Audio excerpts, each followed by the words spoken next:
अच्छा, ये second part है। इस पार्ट के अंदर हम पिछले पार्ट से हम लोग टी अकाउंट की बात कर रहे थे और हमने देखा था कि कैसे टी अकाउंट्स जो है वो अकाउंटिंग प्रोसेस के अंदर आते हैं। तो हमने बात की थी कि जब भी आपको टी अकाउंट का सवाल दिया होगा या फिर आपको टी अकाउंट बनाने हैं तो you first have to make the double entry. तो डबल एंट्री बनाने के लिए हमने पहली वीडियो का इस्तेमाल किया, उसमें डबल एंट्री बनाई। अब उस डबल एंट्री से हम टी अकाउंट बनाएंगे। तो टी अकाउंट हमेशा डबल एंट्री से ही बनते हैं।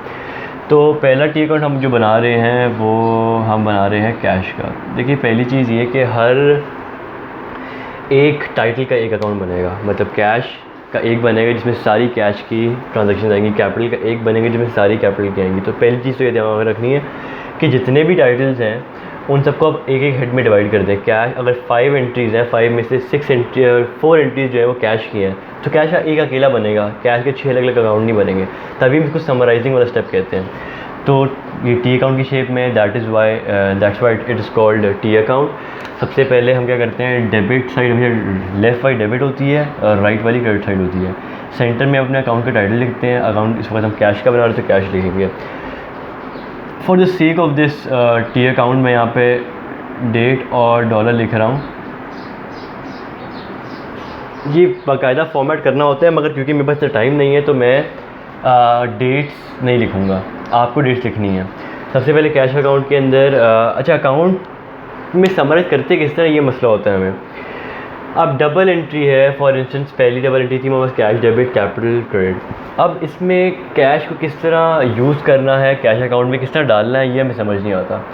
देखिए, एक चीज़ ये है कि सबसे पहला स्टेप इसका ये होता है कि you have to identify whether the account that you are making is going to debit और whether it's going to credit. तो सबसे पहले आइडेंटिफाई करना है। हमारे पास एंट्री नंबर 1 थी कैश डेबिट कैपिटल क्रेडिट, तो कैश डेबिट हो रहा है, इसका मतलब दैट इज़ फॉर श्योर कि हमें डेबिट साइड के ऊपर जो लिखना है वो लिखना है, क्योंकि कैश डेबिट हो रहा है। The second step is to write the reason कि किस वजह से कैश डेबिट हुआ। पहली एंट्री के हिसाब से देखें तो कैपिटल की वजह से कैश डेबिट हुआ। तो ये तरीका होता है, और अगर इस तरीके से आप डबल एंट्री करेंगे तो मोस्ट प्रॉब्ली कभी गलत नहीं होगी। तो पहली एंट्री पोस्ट कर लेते हैं। पहली एंट्री की डेट मैं लिख नहीं रहा, मैं उनको पढ़ के बता देता हूँ। It was on 1 Feb cash debit capital credit. तो टेक्निकली देखा जाए तो कैश को मैंने डेबिट किया, मगर रीज़न यहाँ पे मैं कैपिटल लिखा क्यों हुआ वो था 800,000। जगह थोड़ी कम है तो शायद थोड़ा सा मेसी हो जाए, मगर please you have to cope up with me. Second entry थी Feb 8 की, जिसमें वो कह रहा है कि लैंड बिल्डिंग और ऑफिस इक्विपमेंट हमने ख़रीदा था और कुछ हमने पैसे दिए थे, कुछ हमने अकाउंट नोट पेबल किया था। तो हमारा सिर्फ कंसर्न कैश से इस वक्त, तो जितना कैश आया कितना गया हम वही लिखेंगे। तो बजाय कि लैंड बिल्डिंग ऑफिस इक्विपमेंट लिखें, हम इसको लिख देते हैं नॉन करंट एसेट। अपने लिए लिख रहा हूँ, आपने लैंड बिल्डिंग ऑफिस इक्विपमेंट पूरा लिखना है, क्योंकि मेरे पास जगह नहीं इसलिए मैं नहीं लिख रहा। अमाउंट है 200,000। फिर हमारे पास Feb 14 को एक एंट्री थी, हमने ऑर्डर पर जाना है और आपने टिक करते रहना है कि पहली एंट्री हमने ये कर दी, अभी ये कर दी, अभी ये कर दी। The third entry was Feb जहाँ पे कैश इन्वॉल्व हुआ था। Feb 14 को हमने एडवर्टाइजमेंट एक्सपेंस पे किया था $300 का, $300 का। तो एड एक्सपेंस मैं बहुत ज़्यादा शॉर्ट फॉर्म यूज़ कर रहा हूँ, मैंने को फिर बता रहा हूँ कि वो जगह का इशू है, तो आपने पूरा लिखना है। अगर आपको समझ नहीं आ रहा, क्योंकि अगर आप डायरेक्ट पार्टी वाला देख रहे हैं तो मोस्ट प्रॉब्लम आपको समझ नहीं आ रहा होगा कि मैं ट्रांजेक्शन और जर्नल कहाँ से देख रहा हूँ, किसको देख के बना रहा हूँ। तो इस टी अकाउंट का जर्नल पिछली वीडियो में कवर हो चुका है, तो ये 2 पार्ट्स में, तो पहले वो देख लें फिर आप ये देखें, तो फिर आपको समझ आएगा। अच्छा, 14 के बाद 22 Feb को एक और एंट्री हुई थी, जिसमें हमने cash debit client revenue credit किया था। कैश डेबिट तो डेबिट साइड पे आ गया, रीज़न क्या है, क्लाइंट रेवेन्यू। कितना था अमाउंट, 14,000। उसके बाद हमारे पास 25 को क्या हुआ, salary expense debit cash credit credit side पे आ गए, रीज़न क्या है, सैलरी एक्सपेंस। कितना अमाउंट है, अमाउंट इज़ 12,000। इसके बाद क्या करना है हमने, उसके बाद हमारे पास एंट्री दी हुई 28 की। 28 Feb को हमने cash credit account payable debit और कैश क्रेडिट किया था। कैश क्रेडिट किया था, क्रेडिट पे जाएंगे, रीज़न क्या था, अकाउंट पेबल। ये बहुत आसान है, एक दफ़ा आपको समझ आ जाए, 1-2 क्वेश्चन आप प्रैक्टिस कर लें तो फिर बहुत आसान हो जाएगा आपके लिए। Amount is $200। अच्छा, यहाँ पर हमारा कैश अकाउंट कंप्लीट होता है। अब पहला स्टेज हमारा ख़त्म हो गया टी अकाउंट बनाने का। हमने टी अकाउंट में सब कुछ पोस्ट कर दिया। अब इसको कैलकुलेट भी करना होता है। कैलकुलेट किस तरह करना होता है, देखें ये हमारे पास पैसा आया और ये पैसा हमारे पास गया। अगर टेक्निकली देखा जाए, कैश के अकाउंट के हिसाब से बात कर रहा हूँ मैं, ये हर एक पे अप्लाई नहीं होता। अगर कैश में कॉन्सेप्ट देने के लिए समझा रहा हूँ कि गया और आया किस तरह। कैपिटल आया, क्लाइंट से रेवेन्यू आया, जनरेट हुआ, इतना पैसा बिजनेस के पास आया, इतना खर्च हो गया। तो जो बचा उसके क्या करना है, हमने उसको रिकॉर्ड करना होता है। तो जब रिकॉर्ड करना है तो उसका रिकॉर्ड करने का तरीका मैं बता देता हूँ किस तरह होता है। सबसे पहले तो हमें आइडेंटिफाई करना है कि कौन सी साइड हैवी है। मेरे हिसाब से इस वक्त ये हैवी, क्योंकि 8 लाख अकेला फिगर तो यहाँ पर है। ये साइड हैवी है तो टोटल पहले इसका करके लिख लेना है। अब लिखना किधर है, लिखना आपने उधर है जहाँ पे थोड़ी सी जगह इधर बच जाए। मतलब मैं यहाँ नहीं लिखूँगा इसको क्योंकि यहाँ जगह नहीं बच रही, थोड़ी सी जगह बच जाए तो मैं यहाँ लिख देता हूँ। ठीक है, जहाँ पर आपने डबल लाइन बनाया यहीं पर दूसरी जगह पे भी डबल लाइन बना दें। ये स्पेस में छोड़ना जानबूझ के छोड़वाया, इसका रीज़न बताता हूँ पहले मैं आपको। पहले मैं कोई अमाउंट लिखवा दूँ। टोटल आया था 184,000 ठीक है। अभी मुझे भी पता है, आपको भी पता है, ये साइड इक्वल नहीं है इस साइड के, मतलब ये साइड 814,000 नहीं है, क्योंकि यहाँ पर डिफरेंस है, कुछ बचेगा अमाउंट, तो हमने पहले वो डालना है। इसको हम लिखते हैं बैलेंस CD। मैं पूरा नहीं लिख रहा, जगह नहीं है। Balance CD, C for cat, D for dog, CD। Balance CD लिख दिया। अब जो डिफरेंस आ रहा है इसको टोटल करें, 814,000 आ गया, इसको टोटल कर लें, इसको इस टोटल से माइनस कर दें, जो डिफरेंस आएगा वो यहाँ आ जाएगा। तो वो आप लिखते हैं 601300। अब ये बैलेंस क्या शो बता रहा है, ये हमें बता रहा है CD का मतलब पहले समझ लेते हैं। CD का मतलब होता है कैरीड डाउन। कैरीड डाउन का मतलब क्या है, नीचे लेके आना। अब इसका आसान लैंग्वेज में मतलब क्या होगा, इसका मतलब ये है कि इतना पैसा आया, इतना पैसा खर्च हो गया, इतना बच गया। जो ये बचा हुआ हमारे पास वो है, जो पैसा है, इसको हमने कहीं ना कहीं तो रिकॉर्ड करना है। मतलब अगर मैं ये बोलूँ कि ये मंथ 1 है आपका ट्रेडिंग का, मंथ 1 कंप्लीट हुआ, इतना पैसा बच गया, ये मंथ 2 में चला जाएगा, फिर ये मंथ 2 का बचा होगा मंथ 3 में चला जाएगा, तो इसको कहते हैं कैरीड डाउन। अब ये बैलेंस अगले महीने कैश की डेबिट साइड से शुरू होगा। इसका मतलब क्या है, ये CD जो क्लोजिंग बैलेंस था, ये अगले महीने का ओपनिंग बैलेंस बनेगा। मतलब अगला मंथ 2 जो होगा उसमें हम 0 से बैलेंस स्टार्ट नहीं करेंगे, उसमें पहले लिखेंगे बैलेंस BD 601300 और फिर अपना अकाउंट स्टार्ट करेंगे। एक और चीज़, जहाँ CD आता है उसका ऑपोजिट बनता है BD। अब मैं BD बोले जा रहा हूँ, कुछ समझ नहीं आ रहा होगा BD है क्या है। BD ही है, बैलेंस BD 601300। आपने बैलेंस लिखना ज़रूरी है यहाँ पे, BALANC पूरा लिखेंगे। मेरे पास स्पेस नहीं इसलिए मैं नहीं लिख रहा। यहाँ पे आपका अकाउंट तो पूरा हो गया, मगर इसका क्या मतलब है और इसका क्या मतलब है, प्रॉब्ली इसका मतलब थोड़ा बहुत समझ आ गया होगा। इसका मतलब ये है कि ये आपका वो बैलेंस है जो बच गया है, इसको हमने, ये वही फिगर है जो हमने यहाँ पे लिखा है, जानबूझ के लिख दिया ताकि अगले महीने की आसानी हो। टी अकाउंट यहीं से शुरू हो जाए या ऊपर कैश लिखें और फिर बाकी सारी एंट्रीज पोस्ट कर दें। होपफुली समझ आ गया होगा, नहीं समझ आया तो you can ask us in the comment section. खैर, ये आपका पहला कैश अकाउंट था, मतलब पहला अकाउंट था T account. Second T account is हम ले लेते हैं अकाउंट रिसीवेबल का, और इसको यहाँ बना लेते हैं।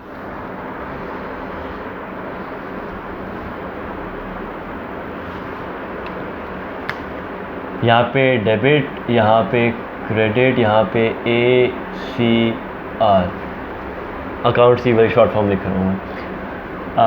डॉलर का साइन डेट नहीं लिख रहा क्योंकि अभी मेरे पास जगह नहीं है उतनी नेसेसरी नहीं, शायद कुछ समझ आ गया कि डेट अपने हर एंट्री की लिखनी है। इसके अंदर 24 को एक एंट्री हमारे पास अकाउंट रिसीवेबल की थी और एक ही एंट्री है इसके अंदर। वो एंट्री क्या कह रही है, वो एंट्री कह रही है कि अकाउंट रिसीवेबल डेबिट हुआ था, क्लाइंट रेवेन्यू हमने क्रेडिट किया था, तो डेबिट साइड पे आ गए और रीज़न क्या लिख दिया, क्लाइंट रेवेन्यू। अमाउंट कितना था, 16,000, और कोई हमारे पास ट्रांजेक्शन नहीं है। अच्छा, यहाँ तो ऊपर दोनों तरफ ट्रांजेक्शन थी। ऐसा भी होता है कि कभी कभार आके टी अकाउंट के अंदर सिर्फ एक ट्रांजेक्शन होती है, तो जब एक ट्रांजेक्शन हो तो फिर कैसे करना है, कुछ आसान से ज़्यादा आपने डबल लाइन लगा देनी है यहाँ पर, डबल लाइन लगा देनी है यहाँ पर, क्योंकि यहाँ 0 है तो पूरे का पूरा बैलेंस CD हो जाएगा और ये CD अगले महीने क्या बन जाएगा, BD। ये आपका अकाउंट रिसीवेबल का टी अकाउंट हो गया। अकाउंट रिसीवेबल के बाद हमारे पास अगला टी अकाउंट क्या है, हम बना लेते हैं ऑफिस सप्लाइज का T account. Office supplies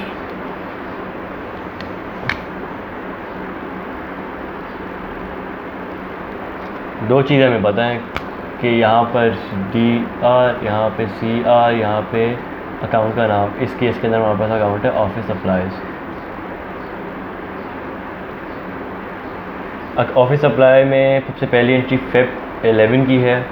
Feb 11 को हुआ क्या था, तो मैंने लिख रहा थी। ऑफिस सप्लाई डेबिट हुई थी, अकाउंट पेबल क्रेडिट हुए थे। तो डेबिट साइड पे आ गया ऑफिस सप्लाई की, अकाउंट पेबल हमारा रीज़न था। अमाउंट वाज 800, ठीक हो गया। फिर Feb 20 को हमारी एक एंट्री थी जिसके अंदर हमने अकाउंट पेबल को क्रेडिट किया था, अकाउंट पेबल डेबिट किया था, ऑफिस सप्लाई को क्रेडिट किया था। तो ऑफिस सप्लाई को क्रेडिट किया तो डेबिट क्रेडिट साइड पे आ जाएंगे, और reason was account payable amount differ होगा, अमाउंट होगा हमारा 600।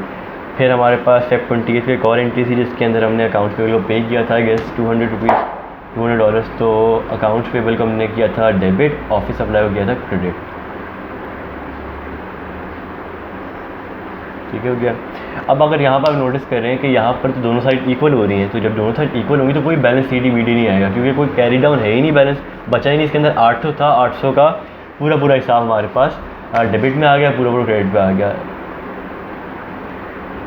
ये याद रखिएगा कि सिमेट्रिकल होते हैं डबल लाइन, जहाँ पर डबल लाइन क्रेडिट पे लगेगी वहीं डेबिट पे लगेगी। तो 800 ये अकाउंट पूरा हो गया। अच्छा, अगला अकाउंट जो है हमारे पास है क्लाइंट्स रेवेन्यू का। क्लाइंट्स रेवेन्यू का अकाउंट देख लेते हैं जी, यहाँ बना रहा हूँ।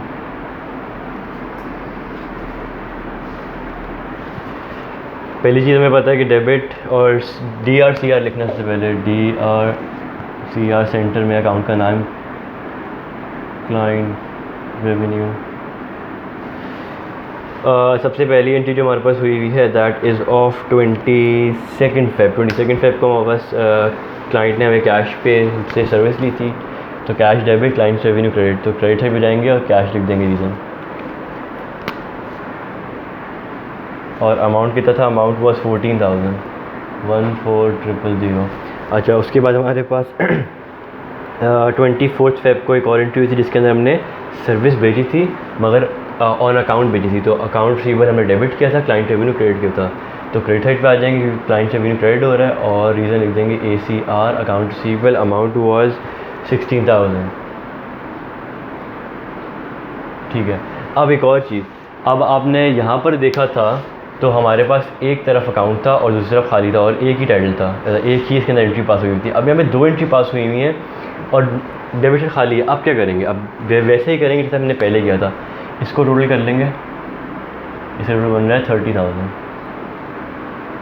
एग्जैक्ट इस जगह पे भी लिख देंगे 30,000। अब पहले हमने क्या किया था, हमने ऊपर ही CD कर दिया था, मतलब इसको ऊपर ले गए थे, यहीं पे CD कर दी थी क्योंकि एक, अब यहाँ पे एक नहीं 2 हैं, तो इसलिए हम डायरेक्ट CD नहीं कर सकते। मतलब हमने यहाँ CD लिख के 30,000 और डबल लाइन नहीं कर सकते फ़ौरन, क्योंकि हमारे पास 2 अकाउंट है और स्पेस बच रहा है। तो CD को फिर हम अब बना देंगे BD। उसके बाद हमारे पास क्या है, उसके बाद हमारे पास जो नेक्स्ट ये अकाउंट बन रहा है दैट इज़ ऑफ लैंड। अब ये लैंड, बिल्डिंग, इक्विपमेंट ये एक ही एंट्री थी और इसके अंदर बस फ़र्क ये था कि इसने 2 से 3 अलग अलग टी का अकाउंट आईडी की बात की हुई थी। तो हम इनको अब बना लेते हैं। मैं छोटे ही बनाऊंगा क्योंकि इनमें कुछ है नहीं एंट्रीज में ख़ास तौर पर।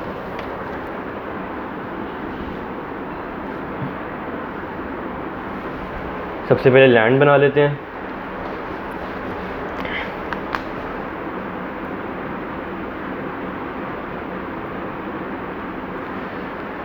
लैंड के अंदर हमारे पास एक ही एंट्री है और वो है कैश की, जो हमने उससे लिया था 1,50,000 का हमने लैंड लिया था। अब फ़र्क यहाँ पर ये आता है कि यहाँ पे सिर्फ लैंड नहीं था, यहाँ पे अकाउंट नोट्स पेबल भी था, मतलब हमने उसको पे भी करने थे क्योंकि half of the payment was in cash and half of the payment was in note payable. तो आपकी मर्ज़ी है, या तो आप कैश लिख दें या तो अकाउंट पेबल लिख दें, या फिर कैश और स्लैश अकाउंट पेबल लिख के आपने टोटल अमाउंट लिख देना है। कैश डेबिट हो रहा था और सॉरी लैंड डेबिट हो रहा था और कैश और नोट पेबल क्रेडिट हो रहा था। तो यहाँ पर या तो आप कैश लिख दें या तो आप नोट पेबल भी लिख दें साथ में, या तो आप दोनों लिख दें। तो मैं खैर कैश ही लिख रहा हूँ क्योंकि जगह नहीं है मेरे पास। तो अमाउंट था हमारा 1,50,000 का लैंड लिया था, डेबिट हुआ था और रीज़न हमने क्रेडिट कर दिया।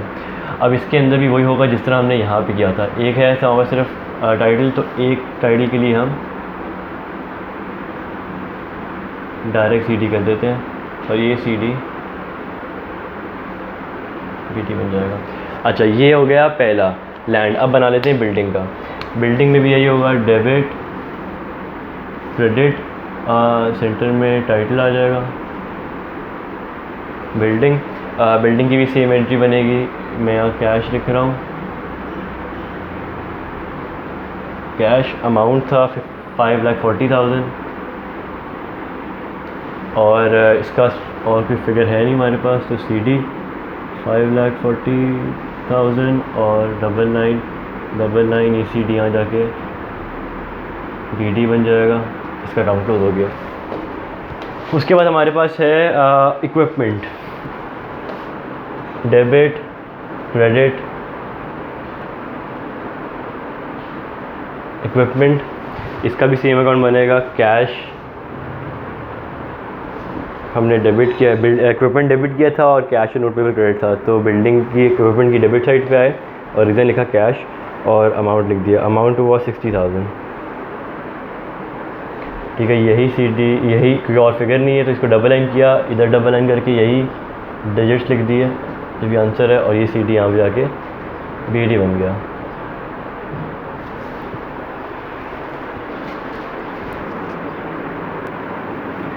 अच्छा, नेक्स्ट अकाउंट जो हमारे पास है वो है नोट पेबल का। नोट पेबल का अकाउंट बना लेते हैं। Debit credit. Please guys spare me for my writing, थोड़ा सा इशू है मेरे साथ, प्रॉब्लम अगर आपको समझ आ रहा होगा। नोट पेबल के अंदर हमारे पास तकरीबन 2 एंट्रीज़ थी। पहली एंट्री हमने Feb 5 को की थी, हमने किया था note payable credit bank debit. Note payable credit side पे आ जाएंगे, रीज़न लिख देंगे हमारा बैंक और amount was 100,000।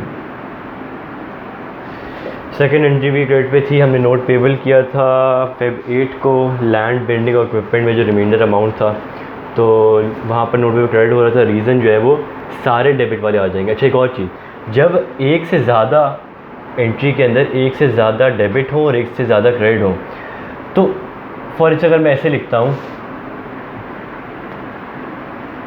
Land building equipment और कैश भी किया, तो कैश जब क्रेडिट हो रहा है और ये सब डेबिट हो रहे हैं, तो जब कैश की एंट्री कर रहा हूँगा, ठीक है, मैं पोस्ट कर रहा हूँगा, तो रीज़न में ये तीनों डेबिट आ जाएंगे।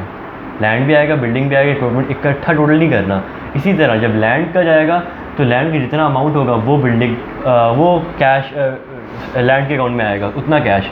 अगर ये 2 लाख है तो लैंड के अकाउंट में डेबिट होगा कैश 2 लाख। इसी तरह बिल्डिंग के अकाउंट में 3 लाख अगर ये है बिल्डिंग, तो कैश होगा 3 लाख से। इसी तरह इक्विपमेंट है 1 लाख से, तो समझ प्रॉब्लम आ गया होगा। और कैश के अकाउंट में लैंड बिल्डिंग इन सब का अलग अलग अमाउंट आएगा, फिर टोटल करेंगे। बहरहाल, तो मैं जो समझाना चाह रहा हूँ ये है कि Feb 8 को अगर आप देखें तो लैंड बिल्डिंग और इक्विपमेंट जो है वो हमने ख़रीदा था, कुछ कैश दिया था और कुछ नोट पेबल दिया था। जो नोट पेबल वाला टोटल है हम सिर्फ वो लिखेंगे, तो नोट पेबल वाला टोटल कितना है, दैट वाज 5,50,000। और रीज़न में लैंड भी था, बिल्डिंग भी था, इक्विपमेंट भी था, तो हम पूरा लिखेंगे लैंड बिल्डिंग इक्विपमेंट। ठीक हो गया। ये इस अकाउंट में और कुछ है नहीं, तो इसको यहीं टोटल कर देते हैं। तो ये हो गया 6,50,430, 6,50,000 इधर भी आएगा। टोटल जहाँ पर ये किया डबल लाइन यहीं पर लगेगी। अच्छा, एक और चीज़, ये हमें डबल लाइन लगाना ज़रूरी है क्योंकि इसके बगैर आपका इस डबल लाइन का मतलब होता है कि सवाल यहाँ पे ख़त्म हो गया। तो ये डबल लाइन लगाने से मतलब ये है कि अकाउंट यहाँ पे ख़त्म हो गया, और अकाउंट की और किसी ट्रांजेक्शन की गुंजाइश नहीं है। ये CD, ये BD, ये 6,50,000 हो गया। अच्छा, इसके बाद हमारे पास अगला अकाउंट कौन सा है? अगला अकाउंट हमारे पास है अकाउंट्स पेबल। अकाउंट्स पेबल का टी बना लेते हैं ACP, क्रेडिट डेबिट। अच्छा, दूसरी चीज़ ये है कि सबसे पहली एंट्री 11 Feb को हुई थी। ऑफिस सप्लाईज़ हमने उधार पे ख़रीदे थे, तो ऑफिस सप्लाईज़ हमने लिए थे ऑफ अराउंड 800। और फिर इसके बाद हमने यह किया था Feb 20 को हमने ऑफिस सप्लाईज़ डेबिट किए थे क्रेडिट किए थे, अकाउंट्स पेबल डेबिट किया था। इसका मतलब कुछ हमने वापस दे दिया था मेरे ख्याल में, वो 600 का फिगर था जो हमने वापस दे दिया था। तो office supplies credit, account payable debit, ठीक है, ऑफिस सप्लाई लिख देते हैं। उसके बाद फिर ऑफिस सप्लाई आपने क्या किया था, जो जो बची हुई पेमेंट थी वो दे दी थी आपने।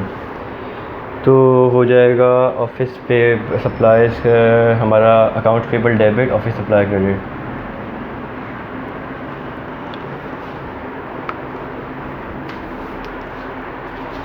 एक मुझे लग रहा है कि हमने थोड़ा सा इशू कर दिया है लास्ट एंट्री में।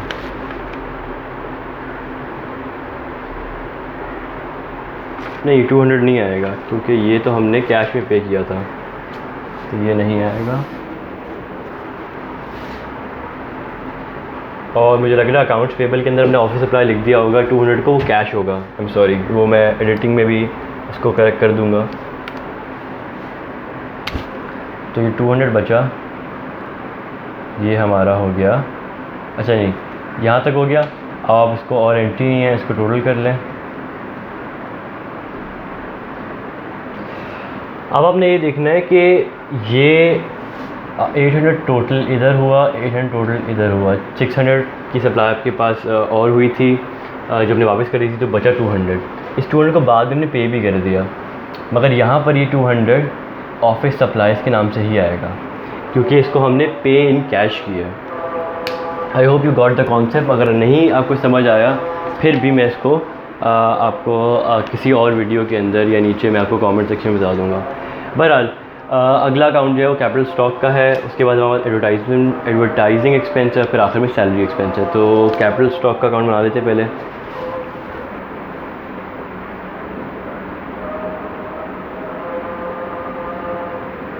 कैपिटल स्टॉक का अकाउंट में एक ही एंट्री है, फेब फर्स्ट को हमने cash debit capital account credit किया था, तो यहाँ पर लिख देते हैं कैश, और ये था 800,000 और एंट्री नहीं है तो 800,000 इधर भी आ गया, ये CD और ये 800,000 DD। फिर हमारे पास एडवर्टाइजिंग एक्सपेंस है,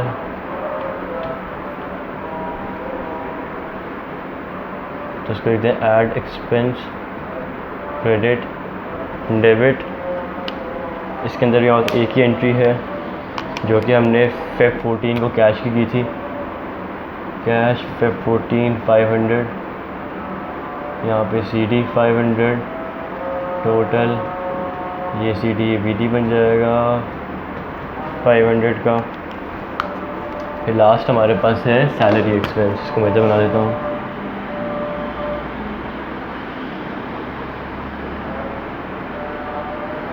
CR DR। इसके बाद एक ही एंट्री है इसके अंदर जो कि फेब 25 को हुई थी कैश की, तो cash debit salary expense debit cash credit 12,000, ठीक हो गया। और हमारे एंट्री नहीं है, डबल लाइन CD BD। ये हमारा पूरा सवाल था जिसके अंदर हमने सारे टी अकाउंट भी समझे हैं और हमने जर्नल भी किया है इसके 2 पार्ट से। अगर आपने ये वाला पार्ट पिछला वाला पार्ट नहीं देखा तो मैं आपको रेकमेंड करूँगा कि पहले वो वाला पार्ट देखें फिर इस पार्ट के ऊपर। इंशाल्लाह नेक्स्ट वीडियो के अंदर हम जो है वो इसका एक प्रैक्टिस क्वेश्चन करेंगे, उसके बाद अगले नए टॉपिक पे जाएंगे। Thank you.